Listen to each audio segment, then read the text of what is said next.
जय हिंद, जय भारत, नमस्कार दोस्तों। आज हम बात करने वाले हैं प्रेसिडेंट ट्रम्प और मोदी के बीच में। भाई ऐसा क्या हुआ अमेरिका और इंडिया के बीच में कि जो रिलेशन इतना अच्छा था, वो रिलेशन अब जाकर इतना खराब हो चुका है कि ट्रम्प ने इंडिया के ऊपर 50% टैरिफ लगा दिया। और मेन बात टैरिफ की भी नहीं है, मेन बात बिगड़ते हुए रिलेशंस की है। तो दोस्तों, ट्रम्प जब पहली बार प्रेसिडेंट बना था तब इंडिया के बहुत अच्छे रिलेशन अमेरिका के साथ थे। मोदी सर के बहुत अच्छे रिलेशन थे ट्रम्प के साथ, एक पर्सनल उनकी केमिस्ट्री थी ट्रम्प के साथ। वे जब अमेरिका गए थे तो वहाँ पर हाउडीज मोदी एक शो हुआ था, बहुत बड़ा शो था जिसमें ट्रम्प भी आए थे। और जब ट्रम्प इंडिया आए थे, अहमदाबाद में एक शो हुआ था नमस्ते लंदन, जो अहमदाबाद के सबसे बड़े स्टेडियम में हुआ था, जिसमें करीबन 1 लाख लोग आए थे और बहुत बड़ा समारोह था। तो भाई, जिसमें मोदी ने उस समारोह में मोदी ने ट्रम्प के लिए कहा था कि ट्रम्प विल कम अगेन, है ना, अब की बार ट्रम्प सरकार। तो इतना सपोर्ट भी किया मोदी ने कि भाई जो इंडियंस अमेरिका में रहते हैं वो ट्रम्प का सपोर्ट करें। सब कुछ सही चल रहा था। अब भाई आफ्टर दैट बाइडन प्रेसिडेंट बने अमेरिका के, और बाइडन का जो पूरा का पूरा स्ट्रक्चर था, काम करने का जो तरीका था, वो पूरा कोल्ड वॉर से प्रेरित था। ठीक है, तो उन्होंने यूक्रेन का वॉर स्टार्ट कराया। अब भाई जब यूक्रेन का वॉर स्टार्ट हुआ तो भाई ऑयल की प्राइसेस में ऊपर नीचे होने लग गए। तो उन्होंने फिर इंडिया से कहा कि अगर आप चाहें तो आप रशिया से ऑयल ले सकते हैं, ताकि ऑयल का रेट सेम रहे, मतलब बहुत ज्यादा उथल पुथल ना हो मार्केट में। क्योंकि अगर इंडिया भी सऊदी अरब या यूएई से ही ऑयल लेता तो डेफिनेटली वो लोग ऑयल के रेट बढ़ा देते, क्योंकि कस्टमर ज्यादा है और सप्लाई कम हो जाती। तो इंडिया ने रशिया से ऑयल लेना स्टार्ट किया। इनफैक्ट यूक्रेन वॉर से पहले इंडिया उतना ऑयल रशिया से नहीं लेता था। यूक्रेन वॉर चलते चलते इंडिया ने रशिया से अपने ऑयल की सप्लाई बढ़ाई। अब रशिया से ऑयल इंडिया को मिल रहा है, कम रेटों पर मिल रहा है, और उस ऑयल को इंडिया में रिफाइन करके इंडिया अदर कंट्रीज को भी सेल करता है। अब भाई ये सेल जबरदस्ती तो नहीं करता कि भाई हमसे ऑयल ले ही लो, ये ऑयल तो आपको लेना है तो आप लो, नहीं लेना है तो मत लो। तो यूरोप यूरोप भी लेता है। अभी तो यूक्रेन में भी जुलाई के महीने में इंडिया से डीजल लिया है। उसका 15% डीजल, जो उसने जितना भी डीजल उसने आयात किया है उसमें 15% इंडिया का है। तो भाई ये अजीब बात है कि आप रशिया से वॉर कर रहे हो और रशिया से जो ऑयल इंडिया में आ रहा है उसी ऑयल से आप डीजल भी ले रहे हो, इंडिया से ही ले रहे हो। मतलब रशिया के अगेंस्ट लड़ना है और रशिया का ही डीजल इस्तेमाल करना है। तो चलिए, बाइडन की बात इंडिया ने मानी और ऑयल लेना स्टार्ट कर दिया वहां से। उससे इंडियन इकोनॉमी को भी फायदा हुआ। और रशिया जो है वो इंडिया का पुराना सहायक देश है, बहुत सपोर्ट किया है उसने इंडिया को, तो इंडिया को उसके ऊपर ट्रस्ट भी रहा और रशिया को भी उससे सपोर्ट मिलता रहा। ये अलग बात है कि रशिया और इंडिया का जो पूरा बिजनेस रहा ऑयल का, तो इंडिया ने जो पेमेंट किया है वो रुपए में किया है। वो रुपए का रशिया ने अभी तक कोई इस्तेमाल नहीं किया है, क्योंकि भाई डॉलर तो है नहीं जिसको कहीं भी खर्च कर दे। अब रुपए को अगर खर्च करना है तो उसे या तो इंडिया को ही वापस करना पड़ेगा, मतलब इंडिया से ही कुछ और खरीदना पड़ेगा ताकि रुपए में पेमेंट हो जाए, या फिर वो ये कोशिश भी कर रहा है कि चाइना से कोई सामान ले और वो पेमेंट रुपए में कर दे, और भाई चाइना इंडिया से कोई बिजनेस करे तो वो पेमेंट वो रुपए में इंडिया को कर दे और रुपए इंडिया के पास वापस आ जाए। तो चलिए, ये चलता रहा।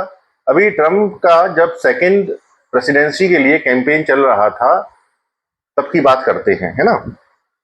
तो देखिए 21 सितंबर 2024, मतलब पिछली साल सितंबर के महीने में प्राइम मिनिस्टर मोदी जो है अमेरिका गए थे। वहां पर उनका 2 या 3 दिन का विजिट था, जिसमें उनको क्वेट की मीटिंग्स करनी थी और बाइडेन के साथ भी उनकी पर्सनल मीटिंग्स थी। तो उनका ये प्लान था, मोदी की टीम का ये प्लान था कि भाई वहां जाएंगे तो चूंकि वहां इलेक्शन चल रहे हैं तो कमला हैरिस से भी मिलेंगे और ट्रम्प से भी मिल लेंगे। अब ये बात ट्रम्प को मालूम पड़ी तो ट्रम्प ने तो अपने एक समारोह में, एक रैली में अनाउंस कर दिया कि Modi is coming to America and I am going to meet Modi. Okay, Modi is a great leader, is a very tough guy. तो भाई उसने अनाउंस कर दिया, लेकिन हुआ क्या कि अमेरिका पहुंचने के बाद कमला हैरिस से मिलने का प्लान कैंसिल हो गया, क्योंकि कमला हैरिस उपलब्ध नहीं थी। अब अगर कमला हैरिस से नहीं मिल पा रहे तो ट्रम्प से केवल मिलना तो अजीब सा होता। इसका मतलब तो ये होता है कि हम अमेरिका की इंटरनल पॉलिटिक्स में इंटरफियर कर रहे हैं। तो मोदी की टीम ने ट्रम्प से मिलने का प्लान भी कैंसिल कर दिया। तो अब ट्रम्प तो अनाउंस कर चुके थे और इंडिया ने मिलने से मना कर दिया, तो ये ट्रम्प के लिए एक नेगेटिव रहा, जिससे ट्रम्प कहीं ना कहीं नाराज हुए। ट्रम्प एक ईगोस्टिक पर्सन है, एक बिजनेसमैन है, वो हर चीज को डील की तरह से लेते हैं और कहीं ना कहीं उनका पर्सनल ईगो उनके प्रोफेशनल वर्क में इंटरफेयर करता है। तो ये तो बात थी 2024 की। आफ्टर दैट इलेक्शन हुए, इलेक्शन होने के बाद ट्रंप विजयी हुए और 20 जनवरी 2025 को उन्होंने ऑफिस संभाला। ऑफिस संभालते ही उन्होंने कई सारे स्टेटमेंट जो दिए उनके विषय में बात करते हैं। सबसे पहले उन्होंने ये कहा कि जो ये ब्रिक्स है, ब्रिक्स मतलब BRICS, बी मतलब ब्राजील, आर मतलब रशिया, आई मतलब इंडिया, सी मतलब चाइना और एस मतलब साउथ अफ्रीका। ये एक ग्रुप है, बहुत ज्यादा स्ट्रक्चर्ड ग्रुप नहीं है, इसका अभी तक कोई ऑफिशियल ऑफिस भी नहीं है, ना ही कोई ऑफिशियल करेंसी है, तो वैसा कुछ था नहीं। लेकिन अमेरिका के जो प्रेसिडेंट है ट्रम्प, उन्होंने ये बोला कि भाई ब्रिक्स जो कंट्री है, जो कंट्रीज मिलकर ब्रिक्स चलाती हैं, ये एक ऐसी करेंसी लाने वाली है जो डॉलर के अगेंस्ट होगी और इससे डी डॉलराइजेशन होगा और डॉलर पूरी दुनिया में एक बड़ी करेंसी के रूप में एक्सेप्टेबल नहीं होगी और मैं ये होने नहीं दे सकता। तो ब्रिक्स में जो भी कंट्रीज पार्टिसिपेट करती हैं ये सब अमेरिका की दुश्मन है और मैंने देख लूंगा, इनके ऊपर टैरिफ लगाऊंगा, 100% टैरिफ लगाऊंगा। इस तरह की बात प्रेसिडेंट बनने के बाद ही उन्होंने कही। दूसरी बात जो उन्होंने कही इलीगल मिग्रेंट्स के विषय में कि जो भाई इलीगली हमारे यहाँ रह रहे हैं उन्हें हम जबरदस्ती अब भेजेंगे, वापस इंडिया भेजेंगे और भी कंट्रीज भेजेंगे। अब भाई ये चलता रहा। फरवरी में ब्राजील की प्रेसिडेंसी में ब्रिक्स की बैठक हुई, है ना, जिसमें ब्राजील ने ये कहा कि भाई एक संयुक्त करेंसी लाने की कोशिश करते हैं ताकि हमारा बिजनेस करने में आसानी हो जाएगी और हमें डॉलर पर डिपेंडेंसी कम हो जाएगी। इस बात से ट्रम्प बहुत नाराज हो गए और उन्होंने 50% टैरिफ ब्राजील के ऊपर लगा दिया और आरोप भी लगा दिया कि भाई ब्राजील का जो अभी जो प्राइम मिनिस्टर है या प्रेसिडेंट है वो, उन्होंने इंटरनली जो उनके यहाँ इलेक्शन हुए थे उसमें बहुत घपलेबाजी की है। अब भाई किसी और देश की इंटरनल पॉलिटिक्स के विषय में बात करना तो गलत है किसी भी अदर कंट्रीज के नेता के द्वारा। ठीक है भाई, ये चलता रहा। अभी हुआ क्या कि इसी वर्ष 12-13 फरवरी को 2025 में मोदी साहब गए यूएस।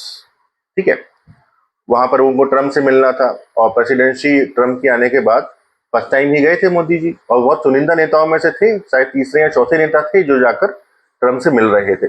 बहुत अच्छे तरीके से गए, बहुत अच्छी ट्यूनिंग दिखी। लेकिन उस बैठक में क्या हुआ कि ट्रम्प ने इंडिया से वादा मांगा कि भाई आप हमसे सामान लोगे, हमसे डिफेंस लो, हमसे ऑयल लो, ठीक है, और एक ट्रेड डील करो हमारे साथ जिसमें हमारे प्रोडक्ट भी अमेरिका से इंडिया में जाएं और इंडिया जो टैरिफ लगाता है 100% 200% टैरिफ है उसको कम करो ताकि हम अपना सामान बेचें आपके यहाँ पर। उसने सीधे सीधे बिजनेस की बात की। उसने ये भी कहा कि जो F-35 आप लोग को चाहिए वो हम देंगे आपको। अब भाई F-35 एक बहुत महंगा स्टील फाइटर है, अच्छा है बट बहुत महंगा है। दूसरी बात, इंडिया में जितने भी डिफेंस इक्विपमेंट है मैक्सिमम रशिया के हैं। अब भाई अगर आप स्टील फाइटर F-35 लोगे तो उससे आप तो रशिया का यहाँ पर जो सामान है, जो गैजेट्स हैं, उनके साथ तो इनकॉर्पोरेट कर नहीं पाओगे, तो उसका इस्तेमाल कैसे? उसे S-400 के साथ अपन लोग कर ही नहीं पाएंगे, मैच ही नहीं कर पाएंगे ताकि काम कर सके साथ में, तो ये इशू तो आएगा। खैर इंडिया ने कुछ कहा नहीं, इंडिया ने बोला okay we are going to have a great deal और हम पूरी कोशिश करेंगे कि टैरिफ को भी हम मेंटेन रख सकें ताकि दोनों देशों का बिजनेस इक्वल लेवल पर आ जाए। अब देखिए जब ट्रम्प प्रेसिडेंट बने थे तो काफी सारी कंट्रीज ने बोला था कि भाई ट्रम्प आ गया, ट्रम्प बहुत रैंडम डिसीजन लेते हैं, कहीं ऐसा ना हो कि गलत गलत डिसीजन लेने लग जाएं, क्योंकि ट्रम्प ने प्रेसिडेंसी बनने के बाद ही उसने यूरोप को बोल दिया कि यार यूरोप तो ऐसे ही लोग हैं, ये तो अपना डिफेंस का बजट ही नहीं बनाते हैं, क्या अमेरिका ने ठेका ले रखा है क्या नाटो को संभालने का? तो नाटो में सभी लोग अपना अपना पार्टिसिपेशन बढ़ाएं, नहीं तो मैं नाटो छोड़ दूंगा। पहली बात, जो उसके सहयोगी देश हैं, जापान है, इंडिया है, इन पर उसने टैरिफ लगाने की बात की कि इतना टैरिफ लगाऊंगा कि बिजनेस करना भूल जाओगे। तो बेसिकली ट्रम्प का निगोशिएशन करने का जो तरीका है वो बेसिकली धमकियों से है, उसका तरीका ही यही है। ऐसा नहीं है कि वो धमकी दे रहा है, वो निगोशिएट करना चाहता है, लेकिन तरीका ये है कि मैं धमकी दूंगा, धमकी मानो मेरी। अब भाई चलिए मोदी साहब की मीटिंग हो गई, उसके एक हफ्ते बाद ही ट्रम्प ने फिर एक ट्वीट किया कि भाई इंडिया टैरिफ किंग है, इंडिया का हमारे साथ जो बिजनेस है वो वन साइडेड है, हमारे सामान वहां जाता है तो इंडिया 100% टैरिफ लगाता है और इंडिया दुनिया में सबसे ज्यादा टैरिफ लेता है, टैरिफ किंग है और ये बर्दाश्त नहीं किया जाएगा, तो इंडिया पे मैं टैरिफ लगाने वाला हूँ, यदि कोई ट्रेड डील नहीं हुई तो मैं टैरिफ लगाऊंगा 27% 50% में टैरिफ लगाऊंगा। मतलब वो निगोशिएट करने के लिए प्रेशर बनाना उसने स्टार्ट कर दिया ट्रम्प ने। अब भाई देखिए 12-13 फरवरी को मोदी साहब वहां गए थे 14 फरवरी को ट्रंप ने बहुत ही बढ़िया काम किया, बहुत बढ़िया आदेश दिया कि उसने तहब्बुर राना का, जो कि मुंबई 26/11 का हमला जो हुआ था उसका मेन अभियुक्त था, उसका एक्स्ट्राडिक्शन इंडिया में करने के लिए उसने ऑर्डर साइन कर दिया, जिसकी वजह से तहब्बुर राना इंडिया आ सका। ये बहुत बड़ी बात है ना। ट्रंप ने ये काम किया। तो भाई अब इंडिया की जो बिजनेस कमेटी थी जिसमें पीयूष गोयल थे और अमेरिका की जो बिजनेस कमेटी थी, उनके बीच में मीटिंग चलती रही ट्रेड्स के विषय में। अब अमेरिका का ये कहना था कि भाई हमारा जो एग्रीकल्चर और डेयरी का सामान है ये आपकी कंट्री में हम बेचना चाहते हैं और इसके ऊपर आप टैरिफ ना लगाएं और आप अपना पूरा मार्केट खोल दें। अब इंडिया को बाकी विषयों में इशू नहीं था, लेकिन इंडिया का जो एग्रीकल्चर सेक्टर है या फिर जो डेयरी सेक्टर है बहुत मैच्योर्ड सेक्टर नहीं है, बहुत ऑर्गेनाइज्ड सेक्टर नहीं है। कहने को एग्रीकल्चर का जो पार्ट है अपने जीडीपी में, इंडिया की जीडीपी में, वो केवल 15% है, लेकिन फिर भी उसमें लोग बहुत सारे काम करते हैं। 40-50 करोड़ लोग उससे किसी न किसी तरह से जुड़े हुए हैं। अब ये बात ट्रंप को समझ नहीं आ रही कि इंडिया अभी विकासशील देश है और हम अपने इतने मेजर पोर्शन को, इतने मेजर बल्क को परेशान या नाराज नहीं कर सकते। और भाई हम डिपेंडेंसी भी नहीं करना चाहते अमेरिका के ऊपर कि अमेरिका का फूड प्रोडक्ट या एग्रीकल्चर प्रोडक्ट या डेयरी प्रोडक्ट इंडिया में आने लग जाए और फिर इंडियन पीपल जो मिडिल क्लास है वो इसके ऊपर निर्भर होना शुरू हो जाए और फिर हमें वो सामान वहीं से मंगाना पड़े, क्योंकि उस सामान का कंपटीशन इंडिया की मार्केट या इंडिया का एग्रीकल्चर सेक्टर या डेयरी सेक्टर मुकाबला कर नहीं पाएगा और इस वजह से फिर इंडिया का बिजनेस डाउन जाएगा। तो इंडिया ये कर नहीं पा रहा था, तो इस विषय में इंडिया लगातार बात कर रहा था कि भाई कुछ ऐसा फार्मूला निकालते हैं कि आपको भी नुकसान ना हो और हमको भी नुकसान ना हो और ट्रेड डील हो जाए। ये बातें चल रही थी। चलिए अब बात आती है 2025 अप्रैल के लास्ट वीक की, है ना। जेडी वांस जो हैं अमेरिका के वाइस प्रेसिडेंट, ये इंडिया आए थे, अपने एक पर्सनल विजिट पर आए थे। इनकी जो वाइफ है वो इंडियन ओरिजिन की हैं, अपने बच्चों को लेकर भी आए थे, मोदी साहब से मिले, ताजमहल घूमा और मीटिंग भी की। और उन्होंने कहा कि ये हो सकता है कि अमेरिका सबसे पहली ट्रेड डील इंडिया के साथ ही करे। एक्चुअली दे आर होपफुल, उनको ये लग रहा था कि इंडिया हमारी बात नहीं टालेगा, नहीं ठुकराएगा और सबसे पहली ट्रेड डील, एक बल्क ट्रेड डील में इंडिया के साथ अनाउंस करूंगा। ऐसा ट्रंप ने भी कई बार अनाउंस किया था कि बहुत जल्द एक बड़ी ट्रेड डील होने वाली है और वो कंट्री होगी इंडिया। तो भाई उम्मीद तो उनको थी, लेकिन हुआ क्या अब समझिएगा। 22 अप्रैल का वो दिन जिस दिन पहलगाम में टेररिस्ट अटैक हुआ इंडिया में, 26 लोगों को धर्म पूछकर बेदर्दी से उनकी बीवियों के सामने, बच्चों के सामने मार दिया गया। बहुत बड़ा अटैक था, पूरा इंडिया में माहौल खराब हो गया, लोग अगेंस्ट हो गए कि ऐसे कैसे हो सकता है, बदला लो, बदला लेना पड़ेगा। तो भाई आफ्टर 7-8 डेज इंडिया ने जितने भी टेररिस्ट कैंप थे पाकिस्तान में, बहावलपुर में और भी जगह, उनको इंडिया ने अटैक करके ब्लास्ट कर दिया और पाकिस्तान से कह दिया कि भाई देखो हमको यही करना था, हमने टेररिस्ट प्लेसेस को डिस्ट्रॉय किया है, हमने पाकिस्तान की आर्मी पे या सिविलियंस पे अटैक नहीं किया है, तो इसको यही खत्म करो। लेकिन पाकिस्तान तो पाकिस्तान है, पाकिस्तान ने उसका रिवर्ट किया, पाकिस्तान ने हजारों ड्रोन भेजे, बैलिस्टिक मिसाइल्स भी भेजी और फुल फ्लैश अटैक स्टार्ट कर दिया। इंडिया ने उसको पहले डिफेंसिव स्टेज में आया कि आकाश तीर से, S-400 से उसको बचाव किया और एक भी ड्रोन इंडिया में सही जगह पे लैंड नहीं कर पाया, ना ही कोई नुकसान कर पाया इंडिया का। यहां तक तो ठीक था। अभी भाई पहलगाम को केवल 1-2 दिन हुए थे अटैक को, उसके बाद ही IMF ने, इंटरनेशनल मॉनेटरी फंड ने पाकिस्तान को $1 बिलियन का चेक दे दिया। अब ये IMF काम किसकी कहने पे करता है? ट्रंप के कहने से। ये बात बड़ी अजीब सी लगी कि भाई यहाँ कॉन्फ्लिक्ट चल रहा है और आप पैसे दे रहे हो पाकिस्तान को। तो भाई ये बात तो ना इंडिया में किसी को समझ आई, नहीं वॉशिंगटन में किसी को समझ आई कि ये चल क्या रहा है, ऐसा कैसे हो सकता है। खैर अब कॉन्फ्लिक्ट तो चल रहा था, तो इंडिया ने 10-11 नवंबर की रात में पाकिस्तान के 11 एयरबेस उड़ा दिए। जो न्यूक्लियर उनका स्टॉक पाइल था किनारा हिल्स में, उसके आसपास बम गिराए और काफी तहस नहस किया, उनके रडार सिस्टम उड़ा दिए। मतलब ये हालत कर दी कि एक भी फाइटर प्लेन उनका मतलब उड़ ही नहीं पा रहा था, पूरा उनका एयर स्पेस खाली पड़ा हुआ था। तो भाई पाकिस्तान की हालत खराब। अब कहा तो ये जाता है कि किनारा हिल्स में या 1-2 जगह और जो न्यूक्लियर स्टॉक पाइल्स थे उसमें जब इंडिया ने उसके एंट्री गेट पर या एग्जिट गेट पर ब्लास्ट किया तो उसकी वजह से वो न्यूक्लियर जो स्टॉक था वो कुक्ड हो गया। कुक्ड हो गया मतलब रेडियो एक्टिव एलिमेंट्स उसमें से निकले।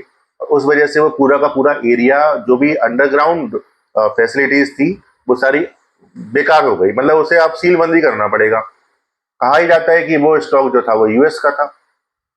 ऐसे ही नूर खान बेस के अंदर जो अंडरग्राउंड पूरी फैसिलिटी बनी हुई थी, जो एक कमांड सेंटर था, इंडिया ने पूरा उसको ब्रह्मोस से उड़ा दिया। उसमें भी कहा जाता है कि इसे जनरल इलेक्ट्रिक ने बनाया था और इसमें अमेरिका के लोग काम करते हैं, पूरा सेंटर ये वाला अमेरिका ही संभालता है। भाई अमेरिका ने ऐसा कई बार किया है कि पाकिस्तान में कोई ऑफिशियल अपना सैनिक अड्डा नहीं बनाया, लेकिन उन्होंने अपना सामान यहाँ पर रखा हुआ है, न्यूक्लियर्स रखे हुए हैं, मिसाइल्स रखे हुए हैं। और किसके लिए रखे हुए हैं? रशिया के लिए और चाइना के लिए, कि कभी ऐसा मौका आया तो यहीं से अटैक हो जाएगा। और पाकिस्तान तो जानते हैं कैसी कंट्री है, उसे जहां से पैसे दिखेंगे वो तो वहां से, मतलब जानते हैं आप लोग किस तरह की कंट्री है ना, जैसे मंडियां होती है कि आप पैसे दो मैं नाचूंगा, मुजरा करने के लिए तैयार रहते हैं वो लोग। तो भाई अब इंडिया ने उनके एयरबेस उड़ा दिए, हालत पंचर कर दी। तो हुआ क्या कि नेक्स्ट डे वहां के डीजीएमओ ने इंडिया को फोन लगाया कि भाई हम यहाँ तक ही रखना चाहते हैं, हम अब अटैक नहीं करेंगे, तो आपसे भी उम्मीद करेंगे आप ना करें, उम्मीद रिक्वेस्ट है। तो इंडिया के डीजीएमओ ने बोला कि ठीक है, ओके, इट्स ओके, हम पॉज लेते हैं। तो इंडिया ने अपना जो भी ऑपरेशन सिंदूर था उसे पॉज किया है ना, फिर बंद नहीं किया, रोका नहीं। इंडिया ने बोला कि ठीक है, दोबारा आप करोगे तो दोबारा कंटिन्यू कर देंगे हम लोग, और इससे अच्छे लेवल पे फिर हम करेंगे। ध्यान रखिए, आप सोच समझ के करिए। और इंडिया ने फिर जो सिंधु जल समझौता था उसे भी ब्रेक कर दिया, रोक दिया कि नहीं, पानी भी नहीं देंगे तुमको अब जब तक आप टेररिस्ट भेजोगे तब तक कुछ नहीं होगा ना, खून और पानी एक साथ नहीं बहेगा। काफी स्ट्रॉन्ग डिसीजन था वो। अब भाई ये भी कहा जाता है कि जब इंडिया ने ऑपरेशन सिंदूर किया था तो काफी सारे F-16 भी उड़ाए थे जो हैंगर में रखे हुए थे, जो सही होने आए थे। और संख्या तो 8-10 बताते हैं लोग, और टोटल जो फाइटर प्लेन पाकिस्तान के डिस्ट्रॉय किए थे वो 15 से 20 तक जाते हैं।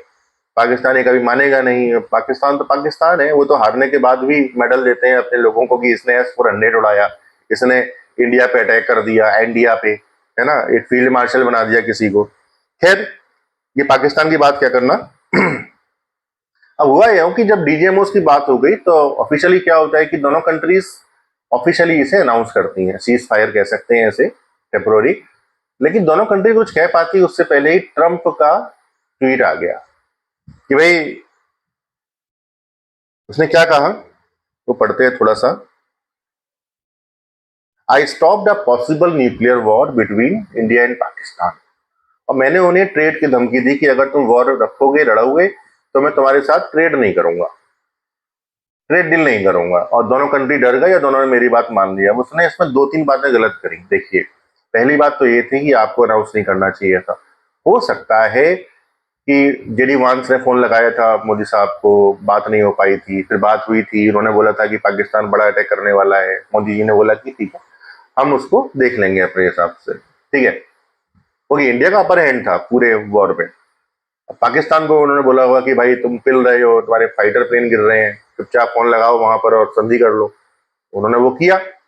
और भाई बेशक आपका कुछ रोल था, लेकिन वो पाकिस्तान की तरफ से था, इंडिया की तरफ से नहीं था। आपने इंडिया को नहीं रोका, रिक्वेस्ट इंडिया ने नहीं की, रिक्वेस्ट पाकिस्तान ने की थी। और अगर कोई भी सीज फायर हुआ है तो ट्रम्प को वो पब्लिकली जाके अनाउंस नहीं करना चाहिए था। ये एक तरह से दोनों कंट्री की बेइज्जती थी कि भाई आप लोग आपस में नहीं सुलझा पाए, ये तीसरी कंट्री जाके बोलेगा।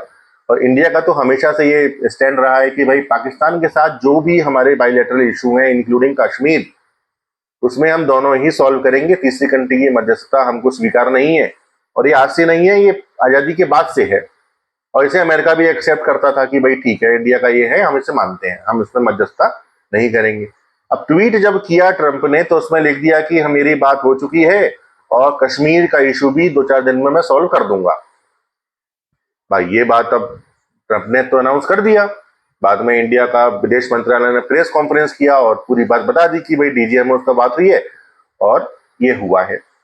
उन्होंने ये नहीं बोला कि भाई ट्रंप ने क्या किया है और क्या नहीं किया, क्योंकि देखिए खुले तौर पर पब्लिकली इस तरह की बातें करना सही नहीं होता है। ट्रंप कर सकता है पर इंडिया ने ऐसी बात नहीं की। अब ये बात थोड़ा सा आप उसको समझिएगा कि ट्रंप ने जो ट्वीट किया उसकी वजह से एक तो सॉवरेनिटी खतरे में आई। दूसरी बात, जो नरेंद्र मोदी जो इंडिया के पीएम हैं, उनका जो इमेज है इंडिया में, एक टफ पर्सन का इमेज है, जो किसी के प्रेशर में नहीं झुकते हैं, अपनी शर्तों में काम करते हैं। अब अगर वो ये मान लेते, झूठा ही मान लेते कि भाई ठीक है, ट्रम्प ने मीडिएशन किया था और हमने उनकी बात मानी, तो इंडिया में तो उनकी पॉलिटिक्स ही खत्म हो जाती, अपोजिशन जीने नहीं देता, पब्लिक भी अगेंस्ट हो जाती कि हम तो आपको टफ समझते थे, आप तो बड़े लूज निकले। तो भाई मोदी को तो वो नहीं करना था और ये हुआ भी नहीं।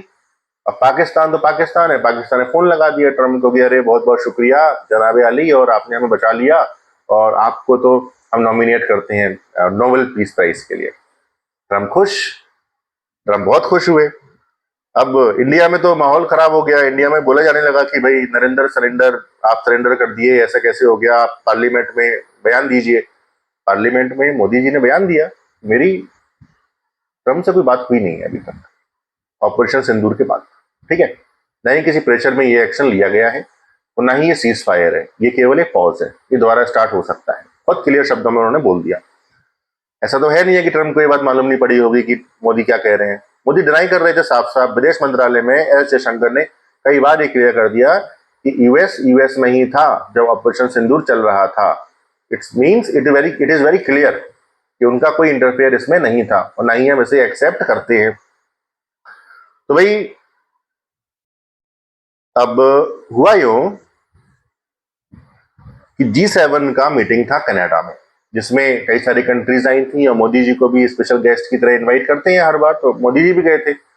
मोदी जी जैसे ही पहुंचे उससे पहले ही ट्रम्प वहां से निकल चुके थे कनाडा से, और वो अमेरिका आ गए थे। उनका कहना था कि शायद इसराइल और ईरान का जो कॉन्फ्लिक्ट चल रहा है उसमें मुझे कुछ करना है, या यूक्रेन में कुछ करना है, अर्जेंसी है, तो वो चले गए। तो उसमें 17 जून की बात है ये, है ना, 17 जून 2025। तो वहां पर जब प्राइम मिनिस्टर मोदी जब कनाडा में थे, तो ट्रम्प ने उनको फोन लगाया, उनसे बातचीत की कि कैसा हो, क्या चल रहा है आपका। और ट्रम्प ने बोला कि आई एम वेरी हैप्पी कि मैंने इतना बड़ा वॉर रुकवाया, और मुझे तो पाकिस्तान ने मतलब नॉमिनेट भी किया है नोबेल पीस प्राइज के लिए। तो मोदी साहब ने ये बोला कि भाई हमने तो केवल पाकिस्तान के डीजीएमओ के कहने पर ही किया है, ये हमारा स्टैंड है, पहली बात। दूसरा, उन्होंने नोबेल पीस प्राइज के लिए कोई बात नहीं की। उन्होंने ये नहीं कहा कि हम करेंगे या हम नहीं करेंगे। जब अनाउंस नहीं किया इसका मतलब नहीं करेंगे। हम ये मानते ही नहीं है कि आपका कोई रोल था उसमें, आप फालतू में हीरो बन रहे हो यार। तो मोदी जी ने थोड़ा सा क्लियर कर दिया। अब उसी ड्यूरेशन में आसिम मुनीर जो है फील्ड मार्शल पाकिस्तान का, वो वाशिंगटन गया था ट्रम्प के इन्विटेशन पे लंच के लिए। और ट्रम्प ने इसी फोन कॉल पर मोदी जी से बोला कि भाई आप एक बार आ तो रहे ही हो कनाडा जो वापस, तो आप वाशिंगटन आ जाओ, लंच कर लेते हैं साथ में और बातें क्लियर कर लेंगे जो भी इशू चल रहे हैं अपने। तो मोदी जी को ये मालूम था कि आसिम मुनीर वहां आया हुआ है और ट्रम्प एक खिसका हुआ आदमी है। अगर मैं वहां गया तो ये किसी न किसी तरीके से ऐसा माहौल बनाएगा कि आसिम मुनीर और मुझे साथ में खड़ा करके फोटो खींच लेगा या साथ में लंच करवा देगा। अब ऐसी परिस्थिति ना आए, इसके लिए मोदी जी ने बोला कि नहीं नहीं, मेरा भी जो प्लान है उसमें मेरे पास समय नहीं है कि मैं आ पाऊँ, तो फिर कभी आऊंगा, अभी मुश्किल है। तो इस तरीके से पोलाइटली इसे रिजेक्ट कर दिया, जो कि ट्रम्प को अखरा। और ट्रम्प को क्या क्या अखरा वो नोट करते जाइएगा आप। एक तो जब प्रेसिडेंसी के टाइम में आए थे और इनसे मिले नहीं, ईगो हर्ट हुआ। ब्रिक्स, उसको ब्रिक्स की बहुत बड़ी प्रॉब्लम है, ठीक है। दूसरा, ट्रेड डील हो नहीं पा रही है, अटक रहा है। चौथा, सीज फायर का इशू आया, उसको नॉमिनेट नहीं किया हमने, बेचारा रो रहा है कि मुझे नॉमिनेट कर दो यार, पता नहीं क्या इशू है एक्चुअली। जो बराक ओबामा है, उनको जब वो प्रेसिडेंट बने थे उन्होंने कई सारे वॉर किए थे, उसके बाद भी उनको नोबेल पीस प्राइज मिल गया था। तो ट्रम्प का ये कहना है कि भाई मैं तो वॉर रुकवा रहा हूँ, तो मुझे तो नोबेल पीस प्राइज दे ही दो। अब इस उम्र में कुछ प्राइज दे दोगे तो मैं खुश रहूंगा जिंदगी भर, यही बात है उनकी। जो कनाडा में प्राइम मिनिस्टर मोदी की बात ट्रम्प से हुई, वो एक आधिकारिक तौर पर एक लास्ट बात है जो ट्रम्प से उनकी डायरेक्ट हुई है। उसके बाद कोई फोन नहीं आया, लगातार ट्रेड डील के लिए प्रेशर डाला गया। अब भाई अमेरिका का जो प्रेसिडेंट है ना, वो कभी ऐसे बिहेव नहीं करते हैं कि आज एक ट्वीट डाला, 2 दिन बाद फिर ट्वीट डाला, 3 दिन बाद फिर ट्वीट डाला, इंडिया इंडिया इंडिया, ट्रेड करो, ट्रेड डील करो, नहीं तो ये कर दूंगा, नहीं तो वो कर दूंगा, ठीक है। फिर उसके बाद उन्होंने ये कहना शुरू कर दिया कि आप रशिया से ऑयल लेते हो, सैनिक सामान लेते हो, रशिया से ऑयल कैसे लेते हो आप, आपके ऊपर हम टैरिफ लगाएंगे, सैंक्शन लगाएंगे। तो प्रेशर बनाने की टैक्टिक्स लगातार चलती जा रही थी, बहुत भयानक तौर पर चलती जा रही थी। तो भाई 7 अगस्त को 25% टैरिफ इंडिया के ऊपर लगा दिया, और ये कहा गया कि 22 अगस्त से 27 अगस्त से शायद शायद 25 अगस्त से 25% टैरिफ और लगा देंगे अगर आपने रशियन ऑयल खरीदना बंद नहीं किया तो। अब ये नई बात आ गई कि आप रशियन ऑयल लेते हो, जबकि ये बात उनको मालूम है कि बाइडन के कहने पर ही ये हुआ था। और भाई मैं किसी से भी ऑयल खरीदूं ना खरीदूं, इस पर किसी कंट्री क्यों बोल रही है यार? ऐसा थोड़ी होता है, हम कोई कॉलोनियल स्टेट है क्या उनकी कि वो जो बोलेंगे वो हम करेंगे? ये जो ट्रीटमेंट था ट्रम्प का, बेसिकली यही इशू था। ट्रम्प को ये ट्रीटमेंट इंडिया के साथ नहीं करना चाहिए था। इंडिया कोई छोटी कंट्री नहीं है जिसे आप कैसे भी हाँक लोगे, वो समय गया। इंडिया एक बड़ी कंट्री है, इकोनॉमी बड़ी है, जनसंख्या बड़ी है, वी आर पावरफुल। ठीक है, आप हमें सुपर पावर ना माने, मिडिल पावर माने, आपको जो मानना है वो माने, पाकिस्तान से पूछिए हम क्या हैं। खैर, तो 25% टैरिफ अनाउंस कर दिया।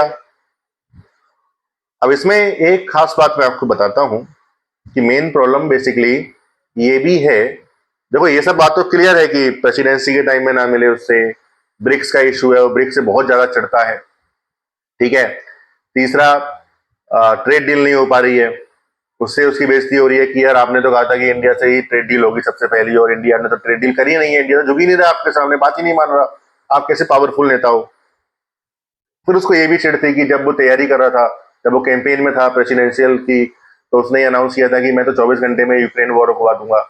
वॉर रुक नहीं रहा है, रशिया मान नहीं रहा है।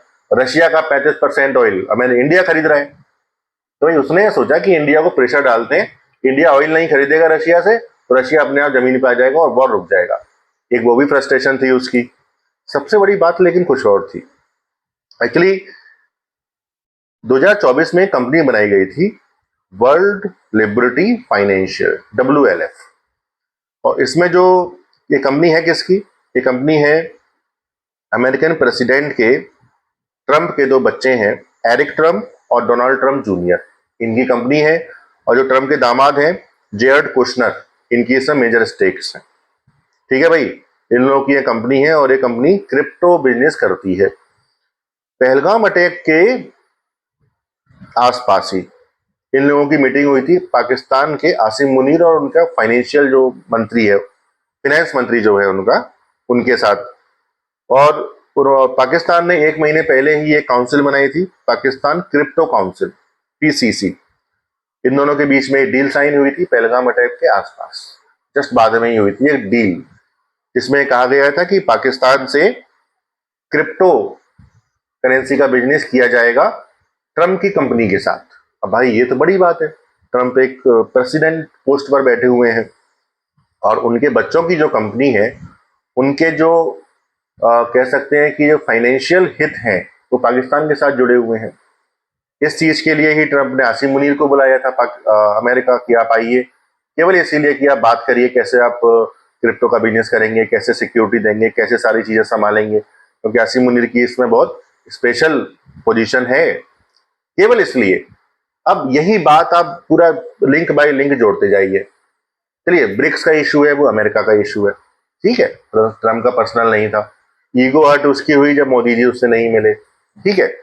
ट्रेड डील नहीं हो पा रही है, उस वजह से वो फ्रस्ट्रेटेड है, मोदी साहब उसकी बात नहीं मान रहे। फिर ऑपरेशन सिंदूर के बाद जो फजीयत हुई उसकी कि उसने अनाउंस कर दिया कि मैंने कराया है सीज फायर, और मोदी साहब ने मना कर दिया कि नहीं आपने नहीं कराया, वो फजीयत हो गई। चौथी बात, उसका बिजनेस है पाकिस्तान के साथ, जस्ट स्टार्ट किया है नया नया बिजनेस, और उस बिजनेस में इंडिया ने पेल दिया उसको, न्यूक्लियर स्टॉक को पेल दिया वहां पर, तो उससे वो चिड़ा हुआ था कि यार ये क्या बात हुई। और अब पाकिस्तान की बात तो उसको माननी पड़ेगी, बिजनेस करना है उसके साथ। तो भाई ये ये था ट्रम्प का मेन इशू। अब आप देखिए कि रशिया के साथ जो सामान लोग लेते हैं, जैसे कोल है, सबसे ज्यादा कोल कौन लेता है? China, 44%, India 19%, Turkey 11% only. तो चाइना लेता है सबसे ज्यादा कोल। क्रूड ऑयल देखें कौन सबसे ज्यादा लेता है, तो चाइना लेता है 47%, इंडिया लेता है 38%, ठीक है। EU लेता है 6%। EU जो इंडिया के ऊपर सैंक्शन लगाने की बात कर रहे थे कि भाई आप वहां से ऑयल ले रहे हो, तुम भी तो ले रहे हो, तुम तो इंडिया से भी ले रहे हो। एक्चुअली क्या है, फर्स्ट वर्ल्ड जो था वो था यूरोप।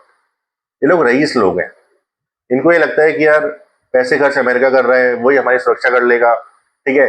और रशिया से हमेशा ही चिढ़ते हैं, पुराने समय से चिढ़ते हैं, पुरानी हिस्ट्री है इनकी कि रशिया हमको अटैक करके छीन लेगा हमारे इलाके।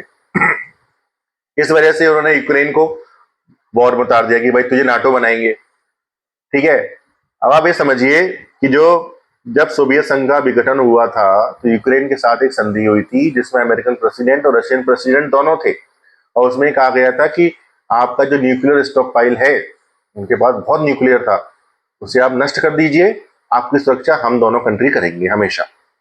और उस एग्रीमेंट में ये भी लिखा था कि रशिया का जो ईस्टर्न बॉर्डर है उन कंट्रीज में नाटो नहीं आएगा, उसका प्रसार उस दिशा में नहीं होगा।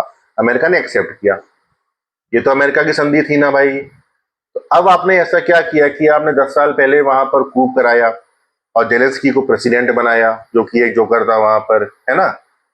अब भाई उसको, कॉमेडियन को आपने प्रेसिडेंट बना दिया और वो ये कह रहा है कि आप हमको नाटो में जाना है। रशिया चढ़ेगा भाई कि मेरे बॉर्डर पे तो नाटो नहीं आ पाएगा, क्योंकि अगर उसके बॉर्डर पे ही नाटो आ गया तो सारी मिसाइलें वहीं लग जाएंगी, फिर कैसे लड़ेगा वो। वो अनकंफर्टेबल है। तो उसने ये धमकियां दी कि भाई आप नाटो में नहीं जाओगे, नहीं तो मैं अटैक कर दूंगा। उसने अटैक कर दिया। उसने अटैक कर दिया तो यूक्रेन को हेल्प किसने की? यूरोप ने की और अमेरिका ने की। क्या समझे? यूरोप ने पैसे खर्च किए, अमेरिका को दिए। अमेरिका ने जो भी होता है डिफेंस के सामान जो होते हैं, बम होते हैं, फाइटर प्लेन होते हैं, जो भी मिसाइल विसाइल सेल कर दी उनको, यूक्रेन को भेज दी नाटो के जरिए। कुल मिला के अमेरिका तो बिजनेस कर रहा है, यूरोप उसकी हेल्प कर रहा है यूक्रेन की। इसमें इंडिया कहाँ है यार? इसमें इंडिया का क्या रोल है? वॉर आपका, आपने स्टार्ट किया, पॉलिसी आपकी, धोखा आपने रशिया को दिया, हमारा क्या इसमें इशू है? हमको तो ऑयल खरीदना था जो अब रशिया से खरीद रहे हैं। ठीक है, अब रशिया उस पैसे का क्या करेगा, उससे हमें क्या मतलब है भाई? हमें ठेका ले रखा है क्या दुनिया का?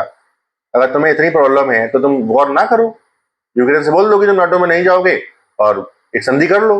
लेकिन नहीं करनी है संधि, वॉर तो चलते रहना चाहिए, जरूरी है ना भाई। तो आप ये देखिए कि ये यूरोप जो कंट्रीज हैं, ये अपने को बहुत रिच समझती हैं। कहने को इनकी इकोनॉमी की हालत खराब है, इनकी सेना की हालत खराब है, और ये अपने आप को बहुत पावरफुल कंट्री समझती हैं, और ये चाहती हैं कि यूरोप में जो प्रॉब्लम अगर आएगी तो पूरी दुनिया आ जाए यहाँ पे, है ना। यूरोप की प्रॉब्लम पूरी दुनिया की प्रॉब्लम है, लेकिन इंडिया में कुछ हो जाए तो वो प्रॉब्लम यूरोप की प्रॉब्लम नहीं है, क्योंकि यूरोप को क्या करना है यार। इंडिया, चाइना ही थर्ड वर्ल्ड कंट्री थी उनके लिए, अब तो नहीं है। मतलब पसीने छूट रहे हैं इन लोगों के। तो देखिए ना, आप देखिए कि 1900 ईस्वी से पहले तक तो यूरोप का दलदले थे, सबने अपनी कॉलोनियल स्टेट्स बना रखी थी, है ना। फ्रांस ने, हॉलैंड ने, ब्रिटेन ने, सबकी अपनी अपनी कॉलोनीज थी, स्पेन की कॉलोनीज थी, मैक्सिको वगैरह। तो भाई 1900 ईस्वी में जैसे आपने देखा कि जब इंडिया आजाद हुआ उसके आसपास सेकेंड वर्ल्ड वॉर के बाद, तो यूएस का दलदले हो गए, उसने न्यूक्लियर दाग दिए नागासाकी और हिरोशिमा के ऊपर, और उस वजह से वो पावरफुल दिखने लगा कि भाई ये सुपर पावर है। सारा ट्रेड उसके हिसाब से होने लगा, पेट्रोल की जो भी डीलिंग्स होगी वो डॉलर में होगी, और अमेरिका डॉलर कितने भी छाप सकता है, तो डॉलर की वैल्यू तो हमेशा बनी रही है, और छाप वो कितने भी सकता है, तो उनके लिए तो हर चीज सस्ती है। तो ये भी फायदा था अमेरिका को। तो भाई अमेरिका ये सोचता है कि जैसे पहली दुनिया थी वैसी दुनिया अभी है, हमारी बात तो सब मानेंगे, हमने कह दिया ये करना है तो वही करो। हमने इराक पे अटैक कर दिया, सीरिया पे कर दिया। जिस इंसान को आपने डेजिग्नेटेड टेररिस्ट मान रखा था, प्रेसिडेंट ट्रम्प उसी के साथ हाथ मिला रहे हैं और उसे सीरिया का प्रेसिडेंट बना दिया। तो भाई कोई इनका कोई मोरल तो है नहीं है कि अच्छा आदमी है कि बुरा आदमी है, केवल फायदा होना चाहिए, है ना। जियो पॉलिटिक्स होनी चाहिए बस। तो अमेरिका को ये लगता है कि बाकी सारी कॉलोनियल स्टेट्स हैं एक तरह से, और हमारी बात तो मानेंगे। बस यही मेन बात है कि इंडिया ने वो बात नहीं मानी, और इंडिया ने नहीं मानी मतलब मोदी साहब ने ये बात नहीं मानी उनकी। या हम देखो, एक तो ट्रेड डील करने के लिए हम तैयार हैं, हम काफी सारी चीजों पे एडजस्ट भी करेंगे, लेकिन एग्रीकल्चर और डेयरी प्रोडक्ट में आप उम्मीद ना करें, वो हमारे लिए इम्पॉसिबल है। ये बात कन्वे हो चुकी है, ठीक। दूसरी बात, जो हमारे बाइलेटरल इश्यूज हैं पाकिस्तान के साथ, उसमें आप इंटरफेयर ना करिए, मत करिए, हमको आपकी आवश्यकता नहीं है। इंडिया अपने आप हैंडल कर सकता है, और पहले भी किया है और आगे भी करेंगे। ऑपरेशन सिंदूर में आपका कोई रोल नहीं था, कोई सीज फायर आपने नहीं कराया। तो भाई मेरे सीज फायर हुआ ही नहीं है, अभी तो पॉज हुआ है, फिर पाकिस्तान ने कुछ किया, फिर इंडिया पे लेगा उसको। सीज फायर हुआ ही नहीं है। दूसरी बात है। तीसरी बात, इंडिया इंडिपेंडेंट है, हम ब्रिक्स में जाएं, हम एससीओ में जाएं, ये हमारी मर्जी है। और इंडिया ने दिखाया, अभी इसी वीक के फर्स्ट डे में इंडिया, प्राइम मिनिस्टर मोदी साहब एससीओ गए थे चाइना। तो चाइना में शी जिनपिंग से मिले और पुतिन से मिले, और उन तीनों का जो फोटो ऑप्स था वो भी आप सबने देखा होगा कि उससे तो बहुत जली होगी अमेरिकन की और मिस्टर ट्रम्प की।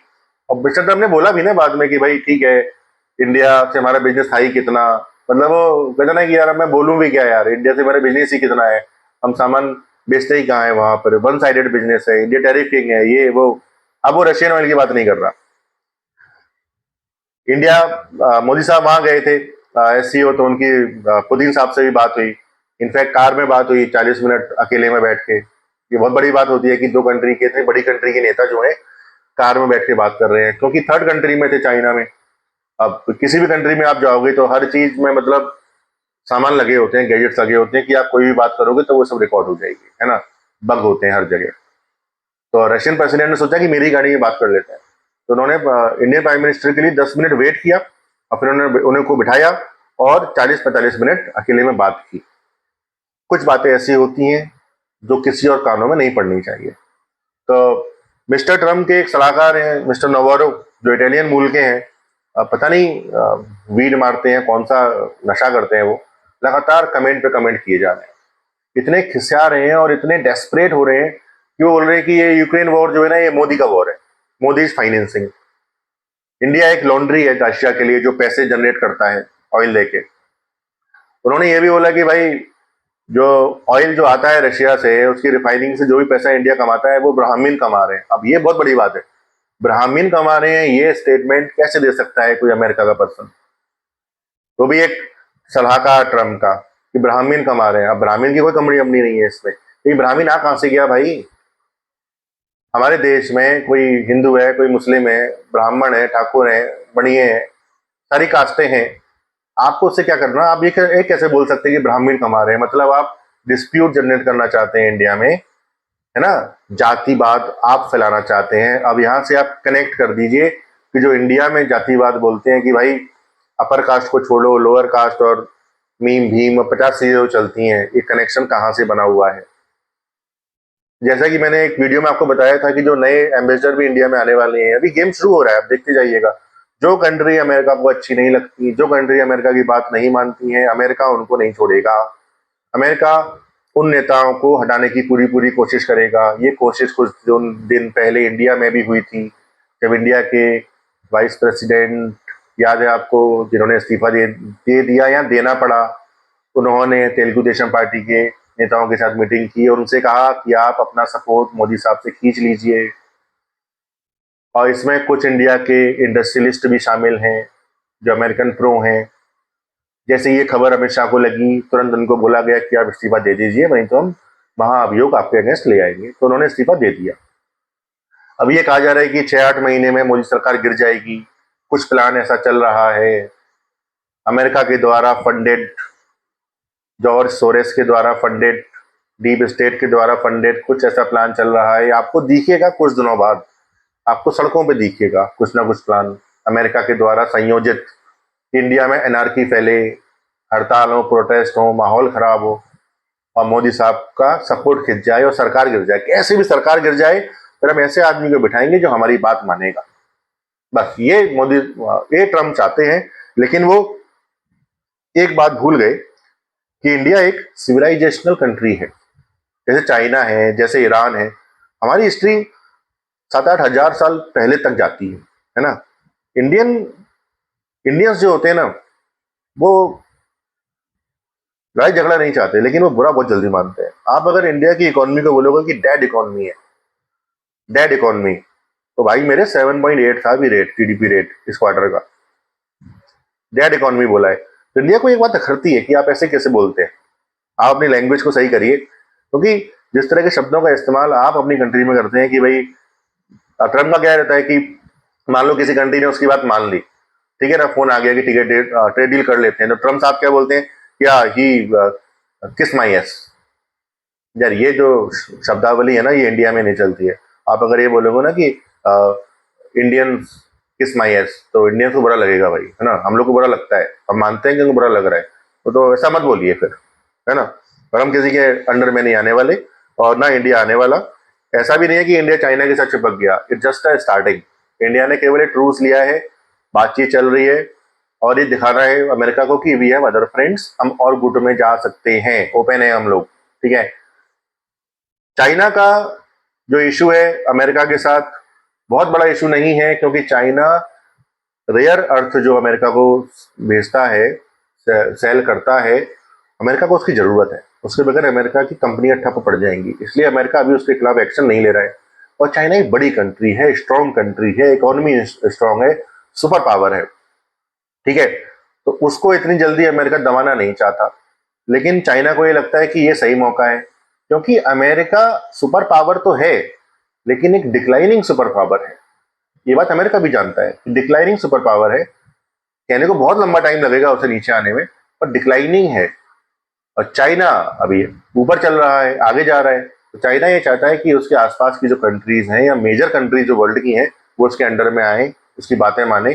और वो अब ये भी चाहता है कि यार बाकी कंट्री के जो इशू है ना उनको मैं एड्रेस करूं, ताकि कंट्रीज मुझे बड़ा माने। तो अभी ये चल रहा है और देखते हैं आगे क्या क्या होता है इस विषय में।